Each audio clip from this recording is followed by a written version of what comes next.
Sir এখন যদি বাংলাদেশে বিএনপি ক্ষমতায় আসে তাহলে কি লন্ডন যারা বিএনপি কর্মী অ্যাসাইলাম করেছেন তাদের তাড়াতাড়ি লিগ্যাল পাবে কি? এটার উপর নির্ভর করছে হোম অফিসের কান্ট্রি রিপোর্ট কি হয়। বর্তমান কান্ট্রি রিপোর্টের পরও বিএনপির আবেদন হচ্ছে, রিফিউজও হচ্ছে, জামাতের আবেদন হচ্ছে, রিফিউজও হচ্ছে। তবে আগে যে হারে হতো সেই হারটা কমে গিয়েছে। অর্থাৎ আগে যদি 10 জনে 5 জন হতো, এখন 10 জনে 3 জন হচ্ছে।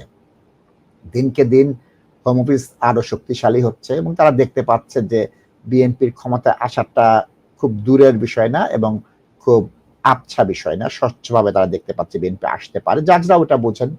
সুতরাং আমি মনে করেছি যে তাদের লিগ্যাল হওয়া না হওয়া ক্ষমতায় আসলে আরো দুষ্কর হয়ে যাবে।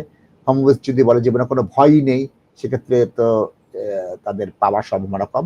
আমি বলবো এই অনুমান ভিত্তিক সিদ্ধান্ত না নিয়ে ওয়েট করেন, দেখেন কবে নির্বাচন হয়, কে সরকার গঠন করে, তারপর এটার উত্তর আমরা দিতে পারবো। ধন্যবাদ।